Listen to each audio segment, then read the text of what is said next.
This episode is brought to you by Only the Real Entertainment and Media Den Productions.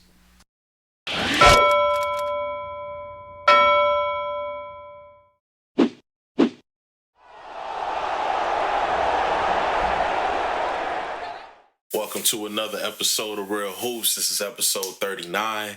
I got my co-host here, Cam. Cam, what's going on, brother? Another day, another NBA trade deadline. I feel that. Absolutely, man. You finally joined me this year because last year I was busy. This year you on the sideline with me, just watching the league as a fan of the team. How you feeling about your Lakers? Do y'all make a late season surge? What's going on with y'all boys? Lakers should be fine. Lakers did exactly what they supposed to do. Stay put. We're gonna get right into real highlights. I mean, listen. Okay. At the end of the day, I know teams, especially the Laker fan base, they get real antsy when it gets around this time, especially if the team is not producing the way how they want. Mm-hmm. And so at that point, they want somebody to go, right? And they come up with all different types of reasons. But in actuality, the team is fine. I mean, there's been a lot of just like circumstantial stuff that has happened. But, right. If you can get healthy and if Darvin Ham can stop Darvin Hamming, then, things would be okay.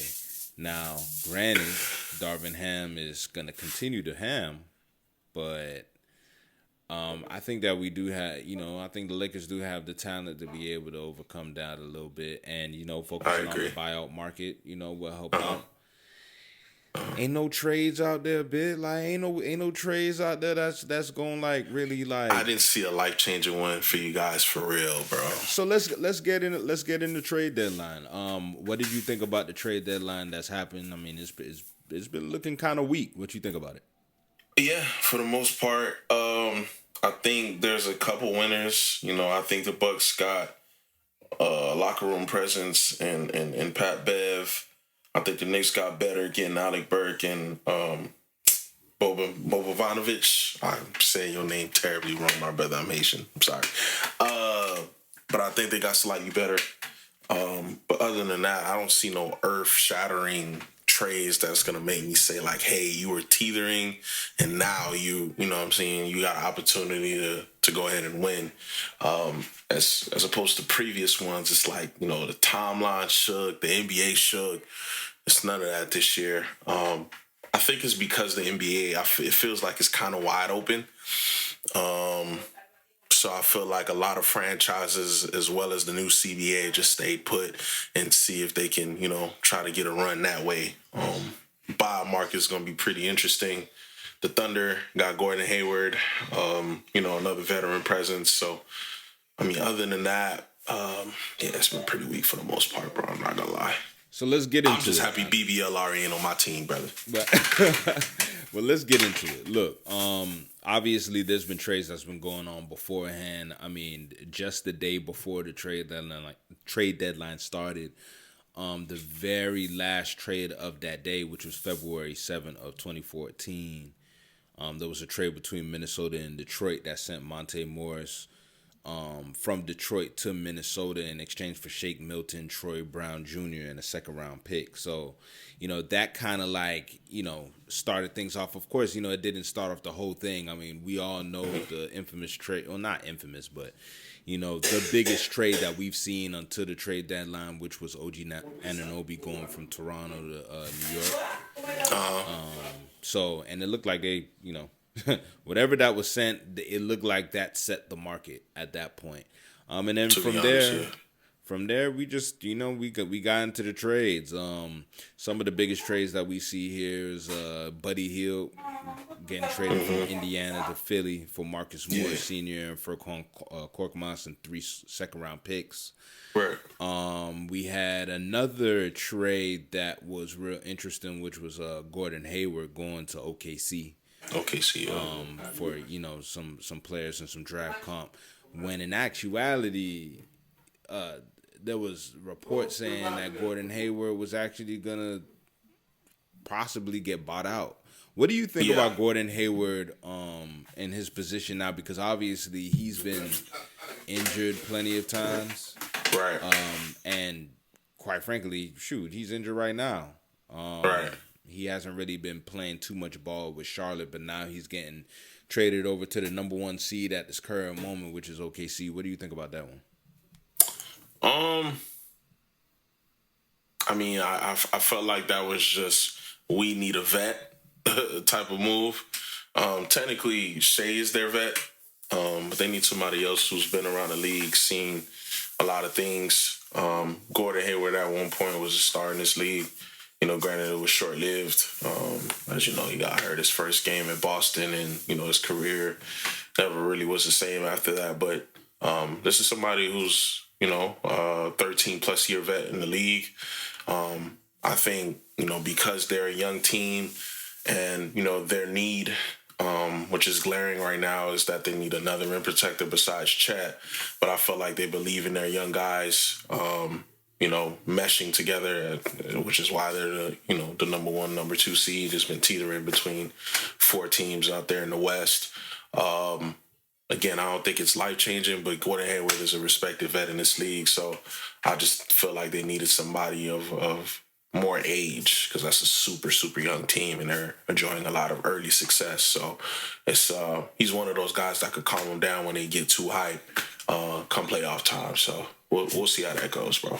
Do you think that OKC has arrived at that point, and that's really all they needed was just veteran presence? We got to see what they do in the postseason. See, I'm of the mindset that I believe in the Minnesota Timberwolves more than I believe in the Oklahoma City Thunder, because I've seen Minnesota get a game from the Denver Nuggets. I've seen the Denver Nuggets say that that's their most difficult series, and they have an alpha in Ant who's going to demand things. Shea can demand things. I don't think that's his attitude, which is why I lean back towards, you know, Gordon Hayward.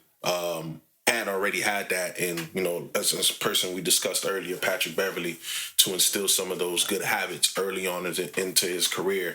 So I'm of the mindset, if I'm a betting man, I would pick Minnesota to go further for that very reason, more so than OKC. I think they have to get a playoff berth underneath their belt to see what they're like, because you can, of course, build off of what goes on in the postseason, because a lot of things slow down. There's a lot more film, and you can see what your glaring weaknesses are. And I trust Sam Presti to go do what he needs to do in the offseason to get them help. So, yeah, I wouldn't say they've arrived. We got to see what they do come April. Yeah, I want to see what they're going to do with all those picks they've been hoarding, Right. They've been really storing all them joints like they have a treasure chest specifically for picks. But see, that's the goodness in Sam Presti, because he drafted so well. He already got the franchise player in the Shea, and he got his, you know what I'm saying, his co-star in the Chet. And Jalen Williams is a dog too. They technically already have their big three, if you may. Now it's about putting proper pieces around those. And how are you going to get that? Draft capital.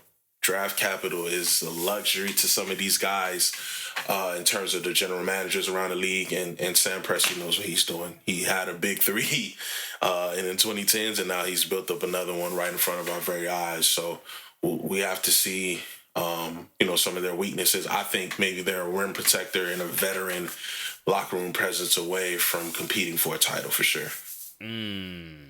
We got other trades going on. We got the Knicks. What's your thoughts on the Knicks? Obviously, the Knicks is historically the Heat's biggest rival. And the Knicks. Yeah. Laugh again. They've been getting they've been getting stacked. Hey, listen. Hey, James Dolan ain't playing no type of games. We covered it a little bit, but Jesus Christ, was he a glove? Ever since he went over there, I don't know if it's because we discussed him, right? He has elite defense.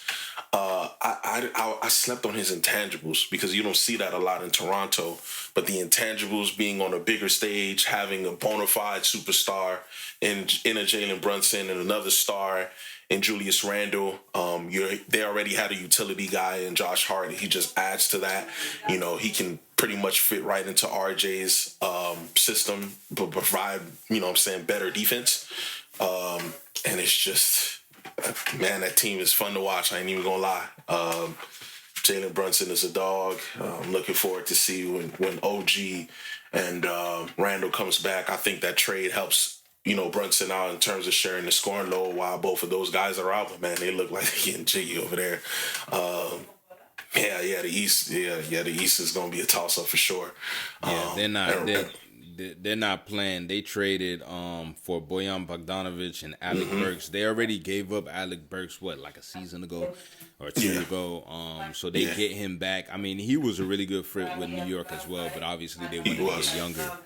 Yeah. And they got off that Evan Fournier contract. That Evan Fournier contract been on their books for some years now. And Kevin and it got bad in terms of the locker room. So that's a W in itself. And see, here's the thing: like with his contract, he has a team option for his last year. So really, I believe his last year is next year. I could be wrong. I gotta look that up. I believe so. That means that any team that gets him, they can decline his team option and save some bread. So really, like his contract was kind of coveted in that way. Right. So, let's see if he actually hits the buyout market, because if he does hit the buyout market, or at least, plays out his contract, at least he'd be able to, get a little bit of value underneath his name, because I know he's been trying to play, but Quentin Grimes is really the guy that I think that they really wanted. Right. To replace Alec Burks. I think that Quentin Grimes and Alec Burks is kind of like the same player, but just Quentin Grimes is like younger, you know what I'm saying? You feel that way? Right. No, I do. Yeah. But it was just, a bait and switch, you know what I mean? So yeah. The Mavs had themselves a nice little offseason, not offseason, but a trade deadline as well. Yes, sir. They traded for PJ Washington in exchange for Grant Williams and Seth Curry and a first round pick. So that I actually think that was a really good move. Me too. And then they also traded for Daniel Gafford. So they gave up Rashawn Holmes, who is an undersized center. I mean, he's assertive and everything like that, but he's not that Daniel Gafford. Daniel Gafford is a huge lob threat. What do you think about the Mavs? Do you think that they are prepared to actually make a run for at least the Western Conference Finals?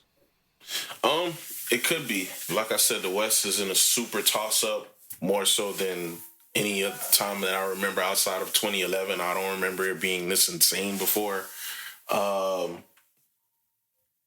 PJ Washington is a great fit because he's 3 inches taller than a Grant Williams, and he can give you 15 to 18 points depending on the given night, which we know majority of the time they're going to help off of a Kyrie. They're going to help off of Luka. So this is somebody who could knock down shots, who could create his own shots. And then you got somebody like Daniel Gafford, who's a lob threat. Just last night, he dropped 14 and 13 for the Washington Wizards. So, clearly he knows what he's doing. And he's going to get a lot of easy looks at the basket because, Luka's a supreme pick and roll maestro. So I think that's great for them. I don't know if that makes them better than the Wolves or the Thunder or the Nuggets or Clippers. I think that puts them right there at, I don't know, maybe the 5th or 6th best team in the playoffs. But, when the playoffs come, it all comes down to the superstars. So, all bets are off. But, yeah, bro, I think that puts them right at the 4 or 5 spot in terms of the best in the West. But I don't know if they'll make it to the Western Conference Finals. I don't think so. Yeah, I feel you. I mean, you had a couple other trades. Really, this trade deadline has been really kind of weak. There hasn't really been too much going on. A lot of salary dumping and all that other stuff. I mean, which we're gonna keep seeing because of the CBA. Yeah, exactly. You know what I mean? So like you can't really expect anybody to really make that many moves right now. Everybody's kind of like staying pat. Plus, I mean, people's really prepared for this new CBA that's gonna kick in next year. That is gonna like prevent teams from actually trading like big assets. Right. So it's going to make things difficult. But I mean, of course, you had other trades. Doug McDermott came from the Spurs, went to Indiana, so they replaced the Shooter. shooting that they had with Buddy Hield, so they don't lack in that department. Right. Pat Bev goes over to the Bucks, so I mean he moves from Philly to the Bucks. He's still in contention, but the Bucks get a little bit more, I guess, They need it. tenacious on defense. Just need giving that up Cameron. voice. Yeah, they needed that. They need that voice because Giannis is not that type of guy. Damian Lillard, he's going some off the court issues. I don't know if you've seen this quote. This is something that I've been speculating on Real Hoops for a while, and he just came out and said it. I think he needs somebody like Pat Bev to essentially lock him in and to hold him accountable. People look at the stat sheet and they do not see the true value of a Patrick Beverley. This is somebody who's well respected around the league, who clawed his way back into the league after averaging 37 in high school, going overseas, getting it out the mud, coming into the NBA, being a lockdown defender, making multiple all-defensive teams. And he's a voice. He's gonna hold you accountable. He's a kid from Chicago, and he's gonna tell you like it is, and it is what it is, man. I think they needed that edge, and he's familiar with Doc already. So I think that was a smart pickup by the Bucks for sure. Yeah, for sure. Quick question before we even get into real talk. What's up? What's up with the ability to be able to stack a roster that has Kevin Durant on it? How in the world are teams able to still give this man the amount of talent that he has every single time he gets on a roster?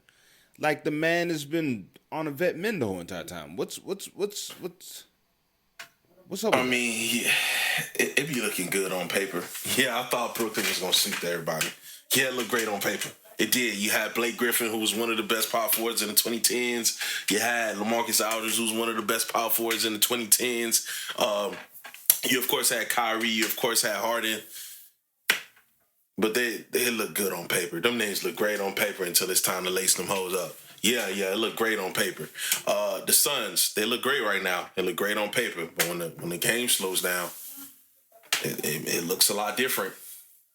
Who is guarding? Who is checking Jokic? If you go up against the Nuggets and you're the Suns, he's going off for a 30-point triple-double. I can pencil that in with my eyes closed. What are you doing with the Wolves? What are you doing with the Clippers? I mean, I even like the Clippers more than the Suns. So it looked good on paper until you roll that ball out. So I feel like Kevin Durant, even though he's an all-time great, what I'm about to say gonna sound crazy, but I'm gonna say it anyway. He's an all-time great, but the fear factor, the we can't give him this factor, the not voters fatigue, but league fatigue factor isn't there for Kevin Durant because he goes out there and minds his business, hoops, he tweets at a couple people, and then he goes home. He's not a demanding brand like a LeBron James. They'll never give him the same amount of help. He's not. Even though I think he's a top 5 scorer to touch a basketball. It's just different. So you said, as you can see, he hasn't won since Golden State. Even though it looks great on paper and they help him out every year. So you think that he's gotten less help than Braun? No, I don't. He's gotten. He went from Westbrook, who surpassed 25,000 points. Shout out to him. He went from Westbrook, all-time guard, top 10 guard. Top 10 point guard. And then he goes to Curry, who I think is the second best point guard. From Curry, he goes to Kyrie, who I think is a top 20 point guard. From there, he goes to Book, who I think is a top 10, top 20 shooting guard. And he gets Bradley Beal. And he gets Grayson Allen. And he gets Bobo. You see what I'm saying? The names be looking good for LeBron too, because he played with Derrick Rose, he played with Dwayne Wade, he played with Kevin Love, he played with Chris Paul. It looked great until you roll that ball out, and it looked a lot different. So while you may look at it on paper like LeBron had a lot more help than Kevin Durant, it's kind of the same, bro. It's kind of the same if you look at productivity. It's what you call nasty work. That's what you call it. That's what's called. I'm telling you, bro. Listen, the league knows that Kevin Durant is a lethal scorer. Is he gonna do everything in his body to get you over the hump? Not really, because he would have more than 2 rings with the amount of help that he has. Am I not? Am I not correct in my assessment? Yeah, I mean, I think that he would put his body through it, but I also do believe that, they're like, come on, Yeah, man, we need to What get you're him. trying to say is that the LeBron ain't gonna get that type of grace that KD has. Let's just call it spade a spade and real hoops. We talking real talk right now. He ain't gonna get that type. Nah. Yeah, we done heard too many stories of I was supposed to be traded. I was supposed to go here, and I always wondered why. Why do Bron like that? Branding. League fatigue is a thing. League fatigue is a thing, ladies and gentlemen. They're tired. This man's career is allowed to drink. You heard what I said? His career is 21 years. He ain't supposed to be here right now. Yeah, he supposed to be retired in Cancun with Savannah. Yeah. Come on now. They ain't giving him that much help. He already got AD. They're like, nah, chill out. Man, I guess so. All right. So getting into real talk, today has been pretty much Kobe statue day. I mean, you would say Kobe day, but Kobe statue day, 8/24. Right. Well, 2/8/24. And Kobe statue has been revealed, and the Lakers also announced that not only will he have a statue, but he would have 3 statues. This statue was made when he was still alive, in terms of like just the ideas behind it, the concepts, what he wanted, how he wanted the poses, etc. So the 3 statues is gonna be one with him in his number 8 jersey, the other one with a number 24 jersey, but then the other one is his daughter Gigi. Right. So, what do you think about the whole statue with Kobe? Obviously, is it deserved in your brain? Is it not?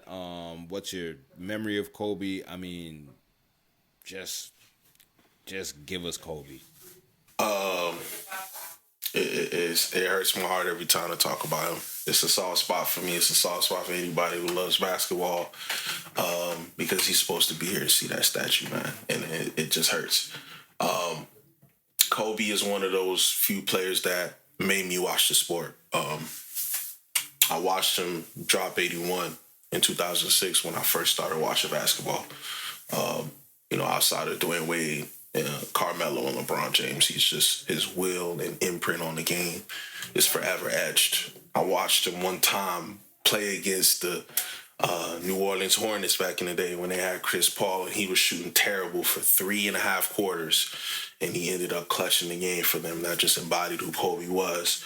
He embodied hard work, and he embodied Lakers. You know what I mean? He came in, and we literally watched him grow up from a 17-year-old kid to, when he dropped 60 on the Jazz, to walk it off and say Mamba out. The league watched him, not only the LA. The league watched him grow up, become a man, airball those shots, and come back a starter, and then a star, then a superstar, then a megastar. He built himself up. He built his brand up from scratch. He clawed his way. He didn't have an easy. This is a 13th pick for somebody who's coming out of high school in Philadelphia. You know what I mean? Coming to LA. So everything was stacked against him, and he became, I think, the greatest Laker of all time. So it's absolutely well-deserved. Both of his numbers, his Hall of Fame careers in themselves, let alone his whole career.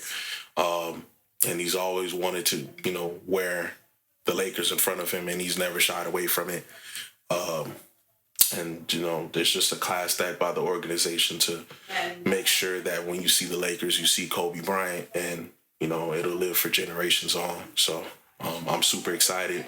Also, outside of that, to speak on the sister league with the WNBA, potentially the biggest brand in the NBA shed a light on his daughter, is going to be huge for the WNBA as well. I thought she was going to be an ambassador. She was going to be an ambassador for the WNBA, so it's super important that her statue is tangible. God rest her soul, as well as those other people who were in that unfortunate accident. So I'm super excited. Still a little bit sad, but more excited than sad. Because if anybody deserved multiple trophies in LA, it's Kobe Bryant. And that's how I feel about him. That's 100. R.I.P. Kobe. R.I.P. man. That's about it. we're going to end it there. We appreciate y'all tuning in. Make sure to like, comment, and subscribe where you hear and or see the pod, and follow us on social media at @MediaDen_, at Young Reela, at Real Hoops _, and get into your hoop weekend strong, folks. We'll talk to you next week. Well, next week. For sure. Peace.